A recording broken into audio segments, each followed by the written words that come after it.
Hey guys, I want to drop a little informational video, background neuromuscular physiology video to kind of follow up on a reel that I had a couple days ago about educating the layperson versus educating a medical professional about neuromuscular dysfunction, inhibition versus facilitation, and how we use different terminology and verbiage with somebody who doesn't have a background in physiology. So the funny thing is, the people that are posting questions or saying that I don't know what I'm talking about on the reel claim to be medical people. I think one's a physical therapy student and the one's like a PTA or something, who obviously didn't have neuromuscular physiology as part of their education, or they just fell asleep for that semester. So when we are testing, when you see me testing people on videos and I'm putting them in different positions, and I say each position is a different muscle. So when you can stop me, I know that that muscle is facilitated, it's kicking on. And when you can't stop me, it's inhibited, which means it's missing the contraction. So keep in mind, when I'm doing the test, when I'm doing an NFT, it's completely different than a manual muscle test. I'm not assessing strength, I'm assessing neuromuscular function. Can the muscle engage at the right time with the right amount of force? Okay, which means my force is very, very, very light when compared to a manual muscle test. So if you've heard me talk about manual muscle tests before, I always say that when you're testing, if you're giving somebody a brake test and you're trying to see how much force you can give them, especially if they're in a weight-bearing position, seated or standing or whatever, they're gonna kick in whatever muscles they can possibly kick in. So when you're doing a manual muscle test, you're assessing their ability to compensate, period. That is it, okay? When we're doing an NFT, we're assessing each muscle's individual ability to facilitate a contraction, okay? Light force, we put them in the position, they're non-weight bearing, so they're not helping us, they're not kicking in muscles that are facilitated and taking over for the muscles that are inhibited, which is what's happening with the manual muscle test. We're putting them into the position passively. It's a specific position and the force is in a specific direction to tweeze out the other synergistic muscles. So we're putting as much force and as much onus on one muscle versus the other. So in the reel, one of the muscles that I was testing was vastus lateralis. So vastus lateralis is in a position where it is in like a mid-range position, because if we put somebody in an end-range position, if we put them in end-range long position, now we don't have actin myosin cross bridges crossed over or able to contract. So if it's long, too long, end range of motion long, then we're going to have passive insufficiency. If we put them in the extreme shortened range of motion, now we're going to have those bridges crossed over completely, and we're going to have them in a short position. And when we give them force for that, now we're going to have active insufficiency, which is usually going to be a lot of pain or a cramp. So we don't want to be in either position. We have to be in some range of mid-range. And in the vastus lateralis test, I have vastus lateralis put in a position where it's in mid-range. Vastus medialis is taken out of the equation by being longer than vastus lateralis. Intermedius is in a shorter position than lateralis. And when I'm giving them the force, I'm giving them the force in the plane of the pennation of the vastus lateralis. So that's how we're putting the pressure on one muscle to do the contraction. So I can tell when I give them force, if they stutter, if it gives out, if they have pain, if they cramp somewhere else, that means they fail the test. So if they cramp somewhere else or if they have pain somewhere else, that means that somewhere else is what they're trying to use to compensate for the muscle that's not facilitated and it's missing the contraction. Okay?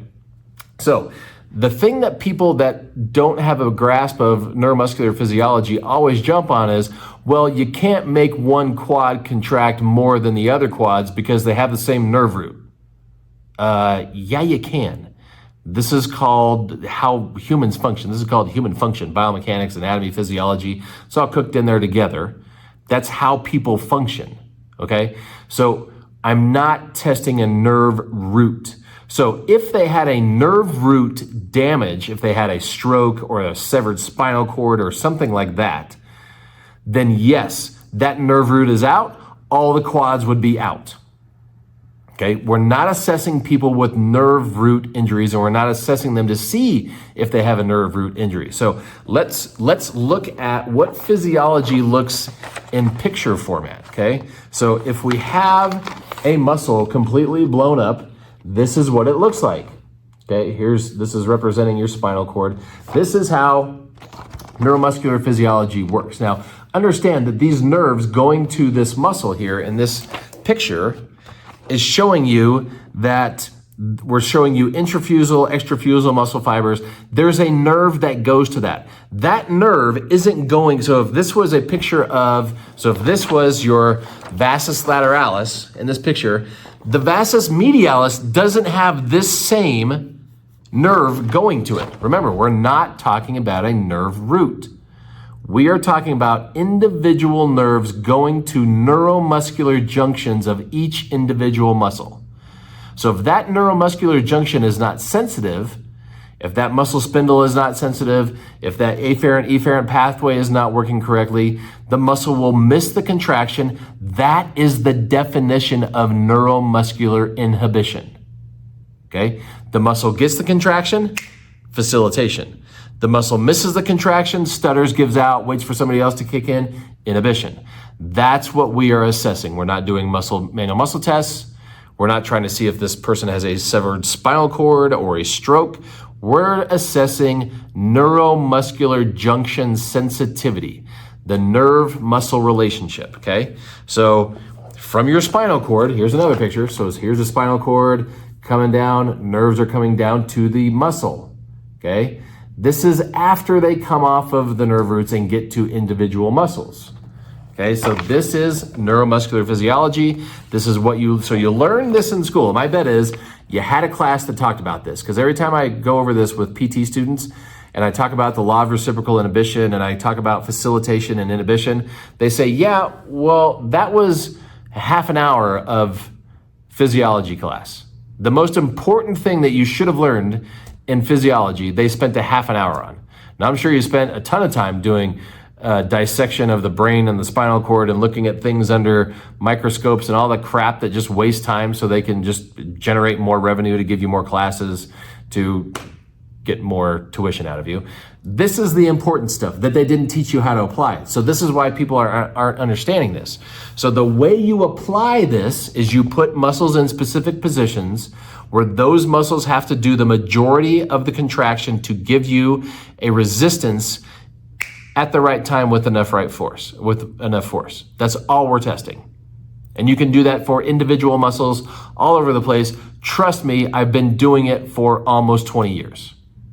And it works with everybody, because everybody that walks in my clinic has the exact same physiology. So you don't have to change your thought process, okay? So this is what's going to get you to, and here's another picture of human physiology. This is the stuff that's going to allow you to understand how to get to root cause. So when we're talking about root cause, find a picture here. So here is a great picture. So this is depicting the muscle spindle sensitivity. So here is muscle spindle, the muscle spindle within the muscle. So there you've got neuromuscular junction, motor end plates, end units, muscle spindles, all that stuff throughout the muscle belly. So when you see me palpating to stimulate the contraction, to reverse the inhibition and get more force and the right contraction at the right time in the videos, what I'm going to is the neuromuscular junction, which is in the muscle belly. Okay, so this is the muscle, this is blown up, this is what the muscle spindle would look like in the muscle belly. Okay, so if anybody's telling you that you need to go to the origin and insertion of a muscle to stimulate it to get muscles to contract, they're completely lost. That is not true. The neuromuscular junction is in the muscle belly. The GTO is in the tendon. The GTO doesn't do this. The GTO is a reflex loop, okay? And there's nothing in the origin and insertion except for where the tendon is attaching to the bone.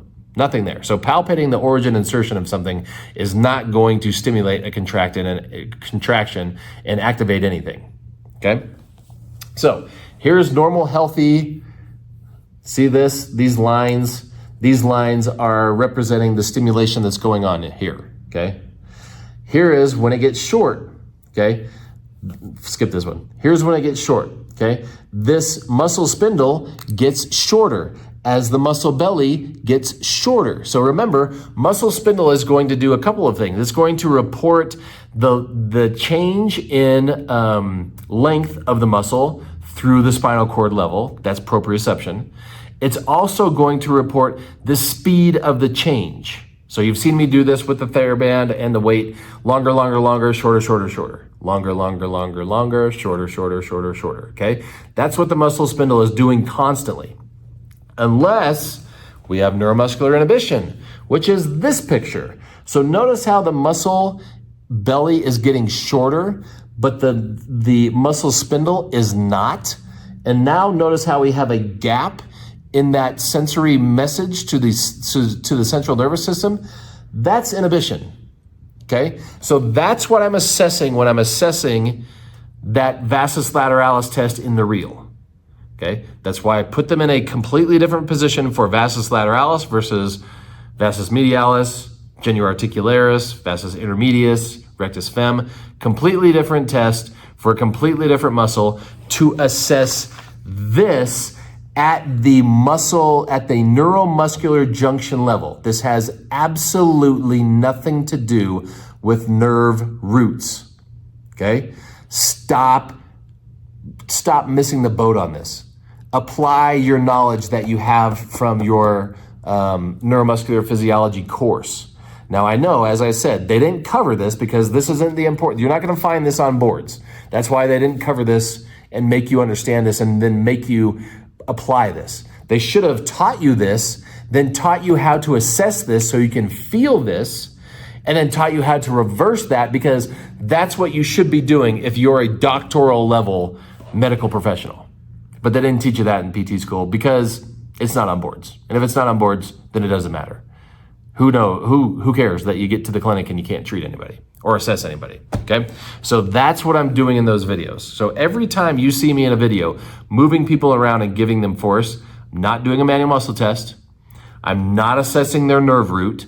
I'm doing a neuromuscular facilitation test to assess this thing, and I'm using accepted neuromuscular physiology as I'm doing those things. So when you learn how to apply those things, and this is the manual from the shift, so then after you learn all that, then here's all the different tests, okay? So here's all the different tests that you're gonna use. You have 3 tests for subscapularis, teres minor, tricep. So all your tests are in there. That's what you learn after we review neuromuscular physiology and after you learn critical thinking. Because if you don't have those two things, then you end up like the people that are making comments on my reels saying, you can't delineate between different muscle bellies because it's the same nerve root. That tells me you don't know what you're talking about, okay? And if that doesn't understand and you truly want to know more about what I'm talking about, post your questions down below. So fortunately, the trolls that are on social media, mostly on Instagram, making stupid comments are not in this group. So if you're in this group, you want more information, I'm here to give you as much information as I can possibly give you. The best way to get that information is to ask questions below, and then I'll come back. So if I said something that doesn't make sense, make sure you ask your questions below, and I'll follow up with you. See ya.